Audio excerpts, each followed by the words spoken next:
Avinash institute of education में आप सभी का स्वागत है। मैं हूं अविनाश मिश्रा। आज के इस वीडियो में हम लोग रुबाइया छंद के बारे में गहराई से अध्ययन करेंगे और मैं आपको इसको पहचानने का बहुत ही आसान सा ट्रिक बताऊंगा, जिससे कि आप बहुत ही आसानी से रुबाइया छंद को पहचान जाओगे। लेकिन आइए सबसे पहले हम इसकी परिभाषा देखते हैं, उसके बाद मैं आपको बताऊंगा कि आप इसे कैसे आसानी से पहचान सकते हैं। तो रुबाइया छंद क्या है, इसकी परिभाषा देखो। रुबाई उर्दू या फारसी का एक छंद शैली है। तो याद रखना, रुबाई जो है वो उर्दू या फारसी का एक छंद शैली है, यानी कि उर्दू या फारसी में जो छंद लिखा जाता है, शैली का मतलब होता है लिखने का तरीका। तो जो रुबाई है वो क्या है, उर्दू और फारसी का छंद लिखने का एक तरीका है। समझ में आ गया?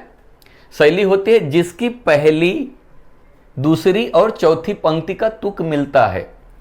आप पूछोगे तुक क्या होता है, तो पंक्ति का जो अंतिम अक्षर या मात्रा है दूसरे पंक्ति के जो अंतिम अक्षर या मात्रा से मिलता है तो उसे हम लोग तुक कहते हैं। मैं आपको उदाहरण में बताऊंगा। तो यही याद रखना, रुबाइया में क्या होता है, इसके पहले, दूसरे और चौथी पंक्ति का जो तुक है वो क्या होता है, मिलता है, और तीसरी पंक्ति का जो तुक है वो अलग होता है। यही इसका पहचानने का तरीका है। आप उदाहरण देखो, आसानी से समझ जाओगे।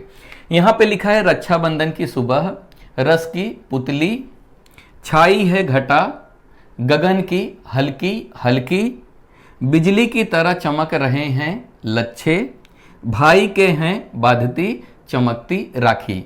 तो यहां पे देख रहे हो, यहां पे चार पंक्ति है। ये पहला पंक्ति है, ये दूसरा पंक्ति है, ये तीसरा पंक्ति है और ये चौथा पंक्ति है। अब इसको आप कैसे पहचानोगे कि ये रुबाइया है? अगर आपको उदाहरण दिया जाएगा, आपसे पूछा जाएगा रुबाइया पहचानिए, तो परिभाषा में क्या लिखा है, पहली, दूसरी और चौथी का जो तुक है वो मिलता है। तो आप उदाहरण देखना, तो उदाहरण में सबसे पहले आप क्या करना, ये लास्ट में देखना। लास्ट में देखो, यहां पे लिखा है पुतली, और यहां पे देख रहे हो लिखा है हल्की, और यहां पे लिखा है राखी। तो ए पहले, दूसरे और चौथे में देखो तो ए बड़ी की मात्रा आपको देखने को मिल रही है, या यहां पे जो अंतिम अक्षर रहेगा वो मिलता रहेगा, या उसकी मात्रा मिलती रहेगी। किसकी? पहले, दूसरे और चौथे की। और जो तीसरा रहेगा, तीसरा जो पंक्ति है ये स्वतंत्र रहेगा, यानी ये अलग रहेगा। अब पहले में देखो, यहाँ पे बड़ी की मात्रा है, दूसरे में बड़ी की मात्रा है और चौथे में बड़ी की मात्रा है, लेकिन यहाँ पे तीसरे में नहीं है। तो इसकी यही पहचान है कि पहले, दूसरे और चौथे में जो क्या है, तुक मिलता है। तुक का मतलब क्या है, अंतिम अक्षर या अंतिम मात्रा। कभी कभी यहां पे आप देखोगे ना, अंतिम अक्षर मिलेगा, जैसे यहां पे ली है, यहां पे भी ली रहेगा, यहां पे भी ली रहेगा। मैं उदाहरण के लिए बता रहा हूं। या तो अंतिम अक्षर या अंतिम मात्रा जो रहेगा वो क्या रहेगा, पहले, तीसरे और चौथे का एक ही रहेगा। इसे बोलते हैं तुक मिलना। और जो तीसरा रहेगा, तीसरा लाइन जो रहेगा वो अलग रहेगा। यही इसका पहचानने का तरीका है। समझ में आ गया? तो आपको क्या करना पड़ेगा, आप एक उदाहरण याद कर लो और इसकी परिभाषा याद कर लो। परिभाषा तो आप बहुत ही आसानी से याद कर सकते हो। रुबाइया में क्या होता है, पहला, दूसरा और चौथे का क्या होता है, तुक मिलता है, और तीसरे का तुक नहीं मिलता है।